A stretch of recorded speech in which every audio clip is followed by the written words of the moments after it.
कौन बने थे? महाराज छत्रपति शिवाजी के बेटे। 1680 का साल बड़ा दुर्भाग्यपूर्ण साल था। 1680 में दो राजा मरते हैं। मेवाड़ महाराणा राज सिंह 1680 में डेथ होती है, और महाराज छत्रपति शिवाजी की 1680 में डेथ हो जाती है। तो औरंगजेब का एक बेटा था अकबर। औरंगजेब का बेटा कौन था? उसकी पोस्टिंग अपने राजस्थान में थी। राज सिंह और दुर्गादास ने प्लानिंग की कि यार अकबर को अपनी तरफ मिलाते। तो दुर्गादास जी अकबर के पास गए और अकबर को जाके कहा कि अकबर मुगल बादशाह बनना चाहता है?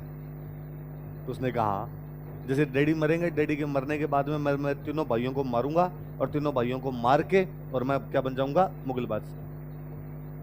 दुर्गादास ने समझाया कि यार जैसे तेरे पापा सुबह शाम दोनों टाइम जिम जाते हैं ना, लगता नहीं है मरेंगे बहुत जल्दी, और मर भी गए तो इस बात की क्या गारंटी है कि तू राजा बनेगा? बाकी वाले तीन भाई तेरे को सल्टा दे और उनमें कोई बन गया तो अकबर ने कहा यार तो मैं क्या ही कर सकता हूं। तो दुर्गादास राज सिंह ने कहा कि तेरे पास मौका है, हम तेरे साथ है, तू तेरे को खुद को मुगल बादशाह घोषित कर दे। अकबर का एक सेनापति था, उसका नाम था तहवूर खान। क्या नाम था?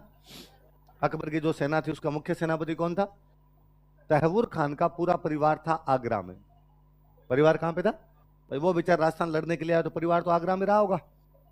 औरंगजेब ने उसके पूरे परिवार को गिरफ्तार किया, और गिरफ्तार करके तहवूर खान के पास मैसेज किया कि तहवूर खान, तुम्हारे अकबर और दुर्गादास के अंदर गठबंधन हो रखा है, ये गठबंधन तोड़वा, और यदि गठबंधन नहीं तोड़वा पाया तो तेरे लुगाई टाबर मेरे पास गिरफ्तार रही, शाम से पहले पहले तेरे पास समाचार आ जाएंगे कि सबको आगे में जला के मार दिया है मैंने। तहवूर खान बेचारा जानता था कि औरंगजेब आदमी तो जालिम है, जिसने बाप को गिरफ्तार कर लिया, दो दो भाइयों को मार दिया, मुराद दारा दोनों को मार दिया, और दारा को तो औरंगजेब इतना बुरा मारता है जिसकी हद नहीं। दारा और दारा का बेटा था सुलेमान। क्या नाम था दारा के बेटे का? दोनों को गिरफ्तार किया, गिरफ्तार करके दोनों को जेल के अंदर बंद किया। उसके बाद एक दिन दोनों को दिल्ली में घुमाया, हथकड़ियां लगा के हाथी के पीछे बांध के पूरी दिल्ली के अंदर घुमाया, और दिल्ली में ऑर्डर जारी किया गया कि हर आदमी दारा और सुलेमान पे थूके। बीच बीच में पिटाई की गई, उनको वापस लाए, वापस ला के दोनों को मार दिया था। तो कहते दारा को तो उसने और यूं तड़पा था, पहले अंगुलियां काटी थी, फिर यूं कान काटे, आंखें फोड़ी, बाद में उसकी गर्दन काटी थी। वो और कितना क्रूर और जालिम आदमी रहा होगा कि उसने दारा को मारा। दारा को मारने के बाद दारा की जो गर्दन थी उसको पैकिंग करवाई, गिफ्ट पैक करवाया। वो दिल्ली बैठा है, पिता शाहजहां को आगरा में उसने गिरफ्तार कर रखा है। शाहजहां का प्रिय पुत्र कौन है? दारा। औरंगजेब ने दारा को मारा, और दारा को मारने के बाद में दारा की जो गर्दन थी वो गिफ्ट में पैक करवा के शाहजहां के पास भेजी, और जिस नौकर के साथ भेजी उसको कहा कि इस गिफ्ट को तब खोलना है जब शाहजहां खाना खाने के लिए बैठे। अब इधर आगरा की जेल के अंदर शाहजहां खाना खाने के लिए बैठा, तब गेट कीपर एक लेटर लेके गया, और लेटर में औरंगजेब ने लिख के भेजा था कि डैडी जो हुआ वो हो गया, हमारे भाइयों भाइयों की लड़ाई थी, लेकिन अब मैं आपकी खिदमत में एक गिफ्ट पेश करना चाहता हूं, प्लीज मैंने एक गिफ्ट भेजा है, मैं चाहता हूं कि आप अभी उस गिफ्ट को खोल के देखें। शाहजहां को लगा कि यार कितना अच्छा बेटा है मेरा, ठीक है भले भाइयों भाइयों में लड़ाई होती हो, मैंने भी तो मेरे भाइयों को मार के राजा बना था, लेकिन मेरा तो ध्यान रखता है, और देखो मैं जेल में हूं लेकिन फिर भी उसने मेरे लिए क्या भेजा है? गिफ्ट भेजा है। शाहजहां गेट के प्रकार भाई खाना सामने खाना लगा हुआ, उसने खाना बाद में खाएंगे, पहले गिफ्ट खोल। औरंगजेब ने कहा पहले खोला जाए। तो जैसे गिफ्ट खोलता है उसके अंदर दारा की मुंडी थी। शाहजहां उल्टियां उल्टियां कर करके मर गया था। अब बेटे की यूं साफ साफ गर्दन देके सामने, तो बेचारे की क्या हालत हुई होगी। औरंगजेब उतना ही राजी हुआ, औरंगजेब का मजा आया, और भेजू इस बार थोड़े गिफ्ट और भेजू। जेल के अंदर रखा था, जेल में मार दिया था उसने सड़ा सड़ा के। और जब तक शाहजहां जेल में रहा था औरंगजेब कभी आगरा ही नहीं आया, मिलना छोड़िए आगरा ही नहीं आया था। जब मर गया था शाहजहां यहाँ पे, तब वो कहता कि चलो अब मैं आगरा आ सकता हूँ, तब आगरा गया था। तो जालिम आदमी था, तहवूर खान इस बात को जानता था कि टाबरों की शाम से पहले पहले पकौड़े बना के खा जाएगा वो। तो तहवूर खान को लगा कि यार अब कोई तरीका नहीं है, अकबर दुर्गादास का गठबंधन तोड़वाना ही पड़ेगा अपने को। तो तहवूर खान शाम के टाइम में जब थोड़ा धुंधलका सा हो रहा था, नाइट हो ही रही थी, तब दुर्गादास के पास जाता है। ये नाडोल बैठे हुए, एक तरफ अकबर के कैंप लगे हुए, एक तरफ किसके कैंप लगे हुए? दुर्गादास। उसके पास गया और उसने जाके दुर्गादास को कहा कि दुर्गादास जी, मेरे मन में कई दिन से एक बात थी, बताना तो पहले भी चाहता था लेकिन बता नहीं पाया। हाँ बताओ यार खान साहब, क्या बात है? मैं कहा यार आप देखो सीधे आदमी, इसलिए मैं बता रहा हूं आपको। आपको क्या लगता है कि आपने औरंगजेब के बेटे अकबर को अपनी तरफ मिला लिया है? दुर्गादास ने कहा लगता क्या है ही। अब मुगल बादशाह अकबर है, अकबर हमारी तरफ है, मुगल बादशाह का साथ है। अब हम औरंगजेब को मारेंगे और औरंगजेब को मार के जोधपुर पे हमारा कब्जा हो जाएगा और दिल्ली पे कब्जा हो जाएगा अकबर का। कहा, नहीं, ये दोनों बाप बेटे मिले हुए हैं आपस में। अकबर और औरंगजेब की 60 गांठ है और अकबर आपको पकड़ के औरंगजेब को सौंपेगा। उसने नहीं यार, ऐसे थोड़ी हो सकता है। अरे मुझे तो पता है, मैं तो सेनापति हूँ, मुझे तो अंदर की सारी बातें पता है। मैं तो आपको बताने ही आया था, बच सकते हो तो बच जाओ, निकल सकते हो तो यहां से निकल जाओ, वरना कल गिरफ्तार करके मार देंगे आपको ही। दुर्गादास जी ने कहा नहीं यार, मेरे यूं विश्वास होता नहीं तेरी बात का। तो तहवूर खान ने और कहा कि एक काम कर लो, अभी अकबर के पास जाके बातचीत करो। आप तो सियाने आदमी हो, उम्र खाई है आपने, तो अकबर से बातचीत में भी निकलवा लोगे कि वो क्या चाहता है। तो दुर्गादास जी गए अकबर के पास रात को बातचीत करने के लिए। तहवूर खान अकबर के गेटकीपर को रुपए दे के आया था कि साम दाम दंड भेद येन केन प्रकारेण, किसी भी तरीके से दुर्गादास अकबर से मुलाकात नहीं करना चाहिए, तेरे को जितने रुपए चाहिए वो ले ले। दुर्गादास जी गए गेटकीपर का, भाई अकबर से मिलना है। उसने कहा नहीं भाई, शहजादा शाम को सोया था तब वो कह रहा था मेरे सर दर्द है और मुझे कोई भी नींद के अंदर डिस्टर्ब ना करे। अरे तू अंदर जाके कह कि मैं दुर्गादास हूं, मेरे से मिल लेगा वो। आपके लिए तो स्पेशल मना किया था कि दुर्गादास जी आए तो कहीं सुबह ही मिलेंगे, अब कोई रात को कोई बातचीत नहीं होगी। अब दुर्गादास जी के मन में डाउट आया कि यार इसका मतलब ये बाप बेटे मिले भी हो सकते हैं। दुर्गादास जी रात को ही अपनी सेना लेके जोधपुर की तरफ निकल गए। अकबर बेचारा सुबह उठा तो उसने देखा कि वहां तो कोई यही नहीं, और अकबर को पता चला कि अपने हाथ से बाजी तो निकल गई। इतने में औरंगजेब को टाइम मिल गया, औरंगजेब ने अपनी एक बड़ी सेना इकट्ठी कर ली और औरंगजेब ने कहा अब अपनी और किसी के साथ दुश्मनी नहीं है, अब अपना दुश्मन एक है अकबर, इसको मारूंगा मैं। अब अकबर बेचारा दुर्गादास जी के पीछे भागा, उसने कहा अंकल मरवा दिया, वो बापू पीछे लगा हुआ है, तुम मेरे बापू को जानते हो कितना जालिम आदमी है, मुझे पक्का मारेगा। अब दुर्गादास जी की भी समझ में आ गया कि यार मिसअंडरस्टैंडिंग की वजह से ये सब हो गया, पर अब क्या किया जाए। अब पछताई हो जब चिड़िया चुग गई। अब तक औरंगजेब अपनी पावर के अंदर आ चुका था वापस। तो दुर्गादास जी ने कहा कि अकबर अब अपने को एक ही आदमी बचा सकता है। कौन? का कटप्पा। कौन बचा सकता है? साउथ इंडिया में इन दिनों एक नए नए राजा बने थे, महाराज छत्रपति संभाजी। कौन बने थे? महाराज छत्रपति संभाजी, शिवाजी के बेटे। 1680 का साल बड़ा दुर्भाग्यपूर्ण साल था। 1680 में दो राजा मरते हैं। मेवाड़ महाराणा राज सिंह 1680 में डेथ होती है और महाराज छत्रपति शिवाजी की 1680 में डेथ हो जाती है। यहां राज सिंह के पास बन गया था जय सिंह, उधर शिवाजी के बाद कौन बन गया था? संभल। जय सिंह भी दुर्गादास के इनके साथ में, शुरू शुरू में राठौड़ सिसोदिया गठबंधन में शामिल था, बाद में अलग हुआ था, वो यहाँ साथ में। तो अकबर ने कहा मैं तो संभाजी को जानता ही नहीं। तो कहा वो तू मेरे पे छोड़ दे। तो उसने कहा मेरा परिवार यार, मेरे बच्चे मेरे साथ में। दुर्गादास ने कहा बच्चों की व्यवस्था मैं यहाँ करके जाता हूँ। बच्चों को मारवाड़ में छोड़ा। दुर्गादास अकबर को लेके यहाँ से कहाँ जाते हैं, किसके पास जाते हैं? संभाजी के पास में जाते हैं। अब अकबर के सॉरी औरंगजेब के 3 दुश्मन एक साथ थे। औरंगजेब का एक दुश्मन दुर्गादास, दूसरा दुश्मन उसका खुद का बेटा अकबर, और तीसरा दुश्मन कौन? औरंगजेब को लगा मरा दिया। अब ये तीनों एक साथ और हो गए। अब औरंगजेब जल्दी से जल्दी साउथ इंडिया जाना चाहता है। उसने कहा सबसे पहले तो अकबर को मारना है, बाद में इन दोनों को और देखना है क्या करना है क्या नहीं करना है। पर औरंगजेब को डर लगे कि यदि मैं साउथ इंडिया गया तो ये मेवाड़ मारवाड़ वाले पीछे पंगा कर देंगे यहाँ पे, क्योंकि मेवाड़ मारवाड़ वाले औरंगजेब के खिलाफ थे, दुर्गादास के खिलाफ बाकी वाले लोग साथ। तो उसको लगा यार मारवाड़ वालों से तो संधि हो नहीं सकती, क्योंकि मैं अजीत सिंह को राजा बनाऊंगा नहीं तब तक ये संधि करेंगे नहीं। तो उसने जय सिंह से बात की। उसने जय सिंह को कहा कि भाई जय सिंह, तेरी और मेरी तो कोई लड़ाई नहीं है यार, और तू हमसे संधि कर ले और हम तेरे से जजिया नहीं लेंगे, उसके बदले में तू हमें केवल 3 चीज दे दे, पूर्व मंडल और बदनौर। क्या दे दे? और ये भी यार कागजों में दे दे, बाकी नहीं लेंगे, तू तेरी रख ले। तो जय सिंह संधि करता। फिर जय सिंह को ही पता था कि यार अपनी सीधी सीधी लड़ाई तो है नहीं, क्यों पंगा लिया जाए, अपने थोड़े दिन रेस्ट ले लेते हैं लड़ाई से। तो जय सिंह राठौड़ सिसोदिया गठबंधन से अलग होता है, जजिया देते नहीं और उसके बदले में 3 परगने दे देते हैं। कौन कौन से? तो औरंगजेब राजस्थान की चिंता से तो निष्फिक्र हो गया कि भाई मेवाड़ वालों की सहायता नहीं मिलेगी तो मारवाड़ वाले अकेले ज्यादा कोई उसकी तोड़ फोड़ भी नहीं कर पाएंगे। और औरंगजेब यहां से कहां चला जाता है? South India. किसे निपटने के लिए? संभाजी, अकबर और औरंगजेब की जिंदगी की सबसे बड़ी गलती है साउथ इंडिया जाना। कि नेपोलियन ने अपनी जिंदगी में सबसे बड़ी गलती की थी कि उसने स्पेन पर आक्रमण कर दिया था। कहां आक्रमण कर दिया था? कि यदि नेपोलियन स्पेन पर आक्रमण नहीं करता तो नेपोलियन का साम्राज्य नहीं गिरता। औरंगजेब की जिंदगी की सबसे बड़ी गलती है कि वो कहां आक्रमण करने के लिए चला गया? जिस प्रकार स्पेन का फोड़ा नेपोलियन के लिए नासूर बन गया था, उसी प्रकार दक्षिण भारत का फोड़ा औरंगजेब के लिए नासूर बन गया था। इस दक्षिण भारत के आक्रमण के बाद मुगल साम्राज्य भर भरा कर गिर जाता है। औरंगजेब एक बार साउथ इंडिया में जाके फंसता है, अपनी मौत तक साउथ इंडिया से बाहर ही नहीं आ पाता, फिर वो साउथ इंडिया ही रहता है। औरंगजेब ने अपनी पूरी शक्ति झोंकी और 1689 के आसपास में संभाजी को पकड़ के मार देता है। किसको मार देता है?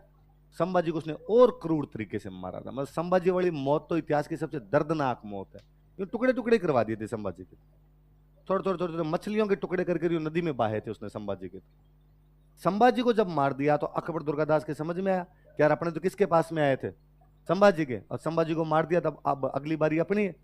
तो अकबर ने दुर्गादास को कहा कि दुर्गादास जी आप तो जाओ वापस मारवाड़, मैं जा रहा हूं ईरान। कहां जा रहा हूं? ईरान के राजा से सहायता लेके आ रहा हूं। मैं ईरान के राजा से सहायता लेके आऊंगा, इधर से आप सेना लेके तैयार रखना, हो सके तो जयसिंह से बात करके तैयार रखना, उधर से आप आ जाना, इधर से मैं ईरान का राजा आ जाएंगे और मेरे बाप को मार लेंगे। इसको तो मारना ही है, इसको मारेंगे अपने पक्का। अकबर उधर से तैयार हो रखा पूरा एकदम। अकबर ईरान जाता है, ईरान का राजा उसको शरण देता है, थोड़े दिन अपने पास रखता है, फिर ईरान का राजा अकबर को मार देता है। शायद ऐसा हुआ होगा कि औरंगजेब ने मैसेज किया होगा कि मेरा बेटा तेरे पास बैठा है, निकम्मा है, मेरे खिलाफ है, तो उसको मार दे, तो उसने पकड़ के मार दिया था। तो बाद में यहां पर अब दिक्कत यह हुई कि अकबर के जो वो बेटे बेटी थे वो दुर्गादास जी के पास रह गए। टाबरों को तो यहीं छोड़ के गया था, तो वो बाद में यहीं पे रह गए। उन दो टाबरों के नाम थे, लड़के का नाम था बुलंद अख्तर। क्या नाम था? और जो लड़की थी उसका नाम था सफियतुन्निसा। लड़के का नाम तो क्या था? बुलंद अख्तर। और लड़की का नाम क्या था? किसके बेटे बेटी है? जब अकबर उधर ईरान गया, ईरान जाके मर गया, तो दुर्गादास ने, औरंगजेब ने पूछा अकबर का परिवार कहां है? तो पता चला कि उसके बेटे बेटी तो किसके पास में? दुर्गादास के पास में। तो औरंगजेब ने दुर्गादास के पास मैसेज किया कि भाई दुर्गादास, ठीक है यार, तुम हमारे दुश्मन हो, अपनी आपस में लड़ाई चल रही है, लेकिन यार मेरे पोते पोती तेरे पास है, इनको तू मुझे सौंप दे। दुर्गादास ने कहा अरे तो बड़ा समझा क्या मुझे?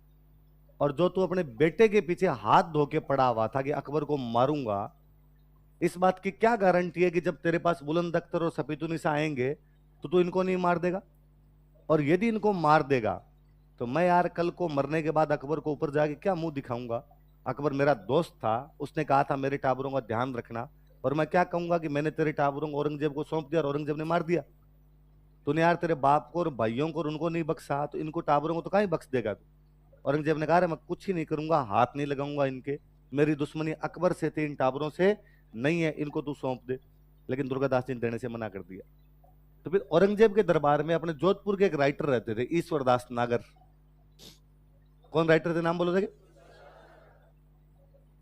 औरंगजेब ने ईश्वरदास जी को कहा, ईश्वरदास जी आप दुर्गादास के पास जाओ, जाके बात करो ना यार, टाबरों को दिलवाओ। ईश्वरदास जी आए, इन्होंने दुर्गादास जी को कहा कि देखो दुर्गादास जी, टाबर आपके तो है नहीं, टाबर वैसे ही उसके हैं, दे दो उसको। दुर्गादास जी ने सेम वही बात कही, मार देगा, पक्का मारेगा इनको। ईश्वरदास जी ने कहा मेरी गारंटी है। और वैसे ही दुर्गादास जी अपने राजस्थान में तो कहते हैं कि मूल धन से ज्यादा अच्छा ब्याज होता है, मूल धन से भी ब्याज ज्यादा प्यारा लगता है। दादा दादी को अपने पापा से भी ज्यादा अपने प्यारे लगते हैं, बेटे बेटी से भी ज्यादा प्यारे पोते पोती होते हैं, दोहिते दोहिती होते हैं।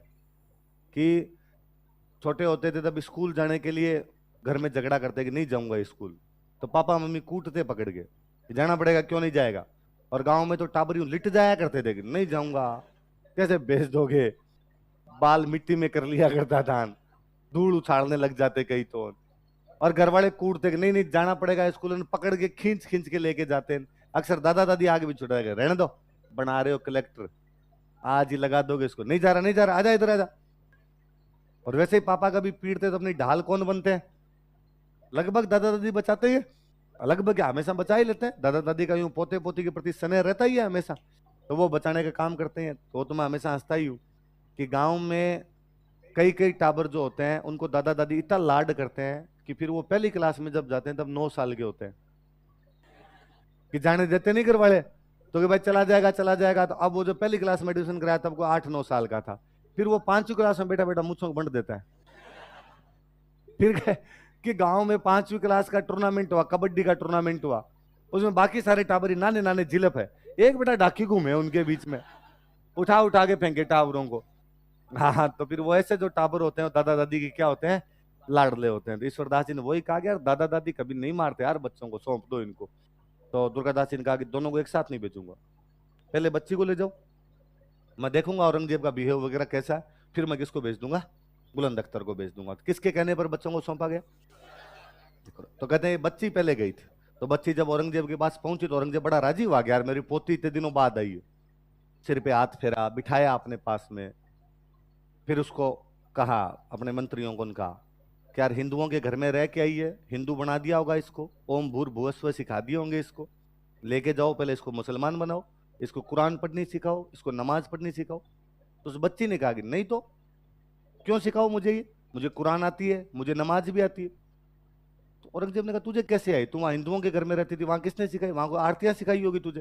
तो ना ना ना, एक मौलवी साहब दिल्ली आते थे हमें पढ़ाने के लिए, वो हमें अरबी फारसी सब सिखा के गए हैं, वो हमें कुरान भी पढ़ा के जाया करते थे, नमाज भी सिखाते थे, और मैं तो एकदम मुसलमान ही हूँ, उसी तरीकों से वहां रहा करती थी। औरंगजेब ने कहा मौलवी साहब, वहां कौन मौलवी साहब भेजता था तुम्हारे पास में? तो कहा, बाबा जी। बाबा जी कौन? तो कहा, दुर्गादास। तो दुर्गादास तुम्हें पीड़ता नहीं था? कि नहीं, तो हमारा सबसे ज्यादा लाड ही दुर्गादास जी रखते थे, तो मेरे बारे में तुम्हें उल्टा पुल्टा कहता होगा ना, आपकी तो कोई बात ही नहीं आई कभी। औरंगजेब को बड़ा अजीब लगता है। तो औरंगजेब पूछता है सपीतुनिसा से वापस कि आजकल दुर्गादास कैसा दिखता है, मैंने कई साल पहले उसको देखा था, अब तो बाल ही सफेद हो गए होंगे उसके भी, कितना बूढ़ा हो गया वो, कैसे रहता है, क्या करता है, कैसे कपड़े पहनता है। तो उसने कहा इन सालों में मैंने भी नहीं देखा दुर्गादास जी को। क्यों, आजकल उसका बर्ताव तुम्हारे प्रति बदल गया? उसने कहा नहीं नहीं, बर्ताव नहीं बदला, मिलने तो अब भी आते हैं वो हमसे, लेकिन जब से मैं बड़ी हो गई हूं, अब जब वो हमसे मिलने के लिए आते हैं तो बीच में एक पर्दा तानते हैं। और अपने राजस्थान में रिवाज जी हुआ करती थी कि थोड़ी बड़ी उम्र की लड़कियां होती, उनसे पिता भी डायरेक्ट मुंह बात नहीं किया करते थे, बीच में पर्दा वगैरह तान के वैसे बात किया करते थे। तो कहा अब जब वो आते हैं तो पर्दे के उधर बैठते हैं, मैं इधर बैठती हूँ, और वैसे बातचीत करके जाते हैं, जो भी काम काज होता है मैं बता देती हूँ और मेरे काम काज हो जाते हैं। बाबो कहे पुकार तीन जाणुन उणरो वेश, कारण की निज नैण स्यूं देखियो नी दुर्गेश। कि बाबो कहे पुकारती, कि मैं उसे क्या कह के पुकारती हूँ? जाणुन उणरो वेश, मैं उसकी वेशभूषा नहीं जानती। कारण की निज नैण स्यूं, निज नैण मतलब खुद की आंखों से, कारण ये है कि मैंने खुद की आंखों से देखियो नी दुर्गेश, मैंने दुर्गादास को कई सालों से देखा। और औरंगजेब यूं गड़गड़ा हो जाता है, गड़गड़ा होता है मतलब जीव बाहर आने के लिए तैयार हो जाए, आदमी रोने जैसा हो जाए। औरंगजेब को लगा कि यार दुश्मन होने के बावजूद दूसरे मजहब के बच्चों के साथ में इतना अच्छा बर्ताव, एक मैं कितना जालिम आदमी हूं जो अपने बेटों को, अपने भाइयों को मारने के लिए तैयार रहता हूं। एक कहां दुर्गादास है जिसके पास मेरे पोते पोती थे, मैं उसका सबसे बड़ा दुश्मन हूं, उसके बावजूद उनको धार्मिक शिक्षा भी दी गई है। और औरंगजेब राजी होके दुर्गादास के पास मैसेज भेजता है कि एक दिन औरंग यूं कहो रतन वालो कहीं विशेष, वालो मतलब होता है प्रिय, वालो क्या होता है? एक दिन औरंग यूं कहो, एक दिन औरंगजेब ने ऐसे कहा, तन वालो कहीं विशेष, कि तुझे सबसे विशेष कौन सी चीज प्रिय लगती है? मांगो मुख स्यूं देऊं आसकरण दुर्गेश, हे आसकरण के बेटे दुर्गेश मांग ले, आज जो तू मांगेगा वो मैं देने के लिए तुझे तैयार हूं, मैं आज बड़ा राजी हूं तेरे से। दुर्गादास जी वापस रिप्लाई भेजते हैं कि खग वालो जग वालो वालो मुरधर देश। खग मतलब होती है तलवार, खग क्या होती है? खग वालो मतलब मुझे क्या अच्छी लगती है? तलवार। जग वालो मतलब ये संसार अच्छा लगता है, वालो मुरधर देश, और मुझे मरुधर का, मारवाड़ का देश अच्छा लगता है। श्याम धर्म वालो सदा, श्याम धर्म होता है स्वामी भक्ति, मुझे मेरे स्वामी के प्रति भक्ति अच्छी लगती है। नित वालो नरेश, पर इनसे भी ज्यादा अच्छा मुझे अजीत सिंह लगता है, मैं अजीत सिंह को राजा बनने में देखना चाहता हूँ। यदि औरंगजेब तू मुझे कुछ देना ही चाहता है तो अजीत सिंह को जोधपुर का राजा बना दे। औरंगजेब ने कहा बाकी सब मुझे अच्छा लगता, बस ये जो लास्ट में बोला था ना, बाकी ऊपर वाले तूने जो बोले हैं मुझे भी अच्छे लगते हैं, ये लास्ट वाला मुझे अच्छा नहीं लगता। तो दुर्गादास जी ने कहा कोई बात नहीं, लड़ाई जिंदाबाद है, जिंदाबाद रहेगी। तो उसने कहा बुलंद अख्तर और है तेरे पास, उसको तो भेज दे। तो दुर्गादास जी खुद जाते हैं बुलंद अख्तर को छोड़ने के लिए औरंगजेब के दरबार में, उसको वहां छोड़ के आते हैं, वापस बातचीत करते हैं उससे, यार देख ले तू यदि दे रहा है तो हमें। तो उसने कहा मैं बाकी पूरा मारवाड़ तुम्हें देने के लिए तैयार हूं, जोधपुर नहीं दूंगा। क्या नहीं दूंगा? दुर्गादास जी ने कहा यार जोधपुर नहीं दे फिर मतलब क्या है? राजा तो तभी माना जाए जब राजधानी में रहे, बाकी हमें कितने परगने दे? तो उसने कहा नहीं तुम देख लो। तो फिर दुर्गादास जी वहां दिमाग लगाते हैं, कहते हैं बाकी परगने दे, जोधपुर बाद में देखेंगे। तो बाकी वाले जैतारण, मेड़ता, सांचौर, जालोर, ये वाले परगने उसे लेते हैं और परगने लेके यहाँ पर वापस आ जाते हैं। कहा जोधपुर का? तो दुर्गादास जी ने कहा ये लड़ाई करके ले लेंगे हम, चलती रहेगी लड़ाई, कोई दिक्कत ही नहीं है बाद में। तो बाद में कई साल लड़ाई और चलती है, लेकिन फाइनली औरंगजेब इनको जोधपुर पे तो कब्जा नहीं करने देता। 1707 में औरंगजेब मरता है। कब मरता है? औरंगजेब मरा तो उसका बेटा राजा बनता है बहादुर शाह। कौन राजा बना? तो अजीत सिंह बहादुर शाह के पास गया, उसने बहादुर शाह को जाकर कहा भाई तेरे बाप से तो हम पिछले 30 साल से लड़ रहे हैं और उसने तो हमें जोधपुर दिया नहीं, तू यदि जोधपुर दे रहा है तो ठीक है, संधि हो जाएगी, या तेरे साथ भी लड़ना पड़ेगा। बहादुर शाह का सेम पापा वाली नीति है, मैं भी तुम्हें जोधपुर तो नहीं दूंगा। आगे की कहानी आप सबने पढ़ी थी कि 1708 में देवारी समझौता होता है। कौन सा समझौता होता है? अमर सिंह सेकंड, अजीत सिंह और सवाई जय सिंह, और उसकी पहली लाइन यही है कि अजीत सिंह तथा सवाई जय सिंह उनको राज्य दिलाने में सहायता की जाएगी। समझौता किसके खिलाफ था? बहादुर शाह प्रथम।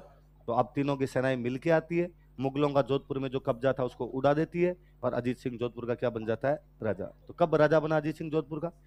1708। कौन से समझौते के बाद? आपको बुरा लग रहा होगा, आप लग रहा है, या अल्लाह ये क्या कर दिया। जिस बंदे ने लगातार 30 साल तक अजीत सिंह को राजा बनाने के लिए अपने जी जान की बाजियां लगा दी थी, उस बंदे को अजीत सिंह ने राजा बनते ही क्या किया? देश निकाला दे दिया। हुआ क्या था कि अजीत सिंह जब पैदा हुआ था तब से लेके 1708 तक औरंगजेब के साथ जितने भी पंगे लिए वो सारे किसने लिए? दुर्गादास। तो मारवाड़ के सारे डिसीजन कौन लिया करते? दुर्गादास। सेना कहां जाएगी, किससे संधि करेंगे, किससे बातचीत करेंगे, सारे निर्णय कौन लिया करते? दुर्गादास। पर इन 30 सालों में अजीत सिंह की उम्र भी तो 30 साल हो गई। अब अजीत सिंह 30 साल का, अब अजीत सिंह टाबर नहीं है। अजीत सिंह राजा वाली सीट पे बैठता, अब दुर्गादास जी नीचे वाली सीट पे बैठते हैं। लेकिन लोगों की आदत नहीं गई, लोग अब भी दरबार में जब आते पहले दुर्गादास जी को नमस्ते करते, बाद में अजीत सिंह को नमस्ते करते। अभी भी बाहर से सेनापति आता और आगे पहले दुर्गादास जी से पूछता कि वो सेना कहां लेके जानी है, फिर उसके याद आता कि आजकल राजा कौन बन गया? अजीत सिंह। और सॉरी हाँ अजीत सिंह जी आप बताओ सेना कहां लेके जाए। अब भी कोई संधि करने के लिए आता तो पहले किससे बातचीत कर लेता? अजीत सिंह को ये बड़ा यूं ऑकवर्ड फील होने लगा, उसे लगता है राजा मैं हूं तो अब तो मेरे से बात की जानी चाहिए। तो उसने दुर्गादास जी को 2-4 बार कहा भी कि बाबा जी आप अब दरबार में मत आया करो, आप बूढ़े हो गए, आपने खूब साल सेवा कर ली मारवाड़ की, अब घर पे रहा करो। और मैं जब भी आपको दरबार में देखता हूं तो मुझे मेरे संघर्ष के दिन याद आते हैं। पर दुर्गादास जी भी शायद उसकी बातों को समझ नहीं पाए और दुर्गादास जी डेली लठ लेके दरबार में तैयार रहते। तो अजीत सिंह से डायरेक्ट तो बोला नहीं गया, उसने एक दिन दुर्गादास जी के पास में अपना एक बंदा भेजा और बंदे के साथ में भेजा मतीरा। क्या भेजा? मतीरा भेजा। दुर्गादास जी के पास उसने कहा कि अजीत सिंह ने आपके लिए मतीरा भेजा है। दुर्गादास जी उसका मतलब समझते थे, मत रहो। मतीरो का मतलब क्या था? मत रहो। ये सिग्नल था कि अब आपको यहां पर रहना नहीं चाहिए। दुर्गादास जी समझ गए कि अब अजीत सिंह नहीं चाहता मैं मारवाड़ में रहूं। जिनको देश निकाले दिए जाते थे वो काले कपड़े पहन के काले घोड़े पर निकला करते थे। दुर्गादास जी हाथों हाथ काले कपड़े पहनते हैं, काला घोड़ा लेते हैं और चुपचाप यहां से मेवाड़ चले जाते हैं। कहां चले जाते हैं? ये किसी बंदे की स्वामी भक्ति की पराकाष्ठा है। दुर्गादास केवल स्वामी भक्ति जानता था। जोधपुर के राजा थे जसवंत सिंह। राजा कौन थे? कहते हैं जसवंत सिंह जब जमरूद का थाना में मरे थे उस दिन कह के गए थे कि जसवंत कयो जोय कोई घर रखवाड़ो दुर्गड़ो, साची किदी सोय आची आसकरणवत। कि जसवंत सिंह ने उस दिन कहा था कि आसकरण का बेटा दुर्गादास मारवाड़ की रखवाली करेगा। उस बंदे ने हाँ भरी थी कि हाँ स्वामी आप आराम से निश्चित हो के मरिए, भले ही मारवाड़ की रखवाली करने के लिए मैं पर्याप्त हूं। और उस बंदे ने 30 साल तक मारवाड़ को दुश्मनों से बचा के रखा था। जसवंत सिंह के बेटे अजीत सिंह की 30 वर्षों तक रक्षा की थी। अब स्वामी चेंज हो चुका था, अब एक नया स्वामी था। स्वामी कौन था? अजीत सिंह। उस स्वामी ने वापस ऑर्डर दिया कि आपको मारवाड़ में रहने की कोई भी आवश्यकता नहीं है। दुर्गादास एक सच्चा सिपाही था, वो केवल उतना काम करता था जितना स्वामी के द्वारा ऑर्डर दिया जाता है। इस बार ऑर्डर था मारवाड़ को आवश्यकता नहीं है, वो चुपचाप यहां से चला जाता है। आप जब बाहुबली देखते हो तो कटप्पा देखते हो, कटप्पा एग्जैक्टली वही करता है जो स्वामी की तरफ से आदेश मिलते हैं। दुर्गादास जी एग्जैक्टली वैसे व्यक्तित्व के स्वामी थे। हमारे देश के इतिहास में से कई लोग हुए, ऐसा एक और व्यक्ति हमारे देश के इतिहास के अंदर हुआ है जिसने अकबर का पालन पोषण करके बड़ा किया था, बैराम खान। कौन था? बैराम खान। बैराम खान जो थे, यदि आप जोधा अकबर मूवी देखे तो उसमें कैरेक्टर है खान बाबा, लंबा चौड़ा पठान, गोरा चिट्टा, मोटी मोटी आंखें उसकी। तो कहते हैं हुमायूं जब दिल्ली में मरा था तब बैराम खान पंजाब था अकबर के साथ में। थोड़े से सैनिक, 14 साल का अकबर, मुगल साम्राज्य अभी तक अपनी जड़ें जमा नहीं पाया था। गुरदासपुर के पास कलानौर नाम की एक जगह पर अकबर को एक ईंटों के चबूतरे पर बिठाकर बैराम खान उसका राज तिलक करता है। और कहता है कि तुम्हें मैं सिंहासन दिलाऊंगा आज इस चबूतरे पर बैठे, लेकिन एक दिन तू दिल्ली के तख्तो ताज पर बैठेगा। वो अपने वादे को निभाता है, वो बाकायदा अकबर को राजा बनाता है।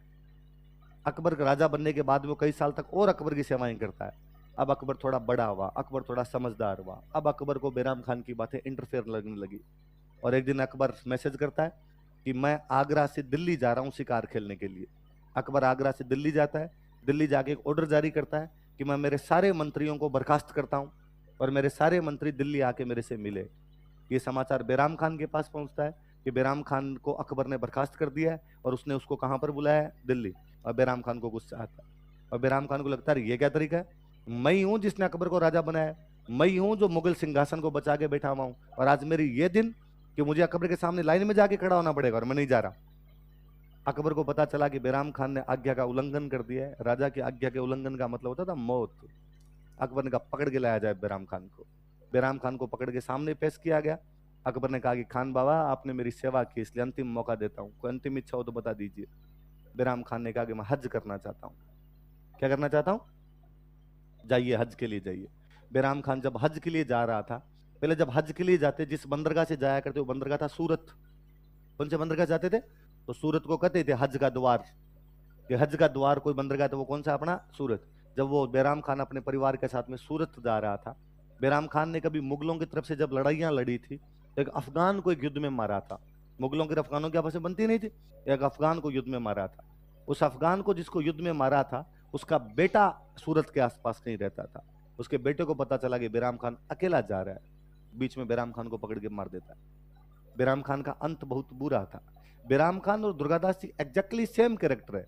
दोनों ने अपने अपने राजाओं के बेटों को राजा बनाने के लिए अपने जी जान की बाजियां लगाई थी, लेकिन बैराम खान और दुर्गादास में लास्ट में जाके एक अंतर दिखाई देता है। दुर्गादास जी लास्ट टाइम तक स्वामी भक्त है, बैराम खान अंतिम समय में जाके विचलित हो जाता है। वो अंतिम समय में जाके अकबर की आज्ञा मानने से मना कर देता है। दुर्गादास जी वहां भी स्वामी भक्त है, उनको लगा कि अब मारवाड़ को मेरी आवश्यकता नहीं है, तो चुपचाप यहाँ से कहां चले गए थे।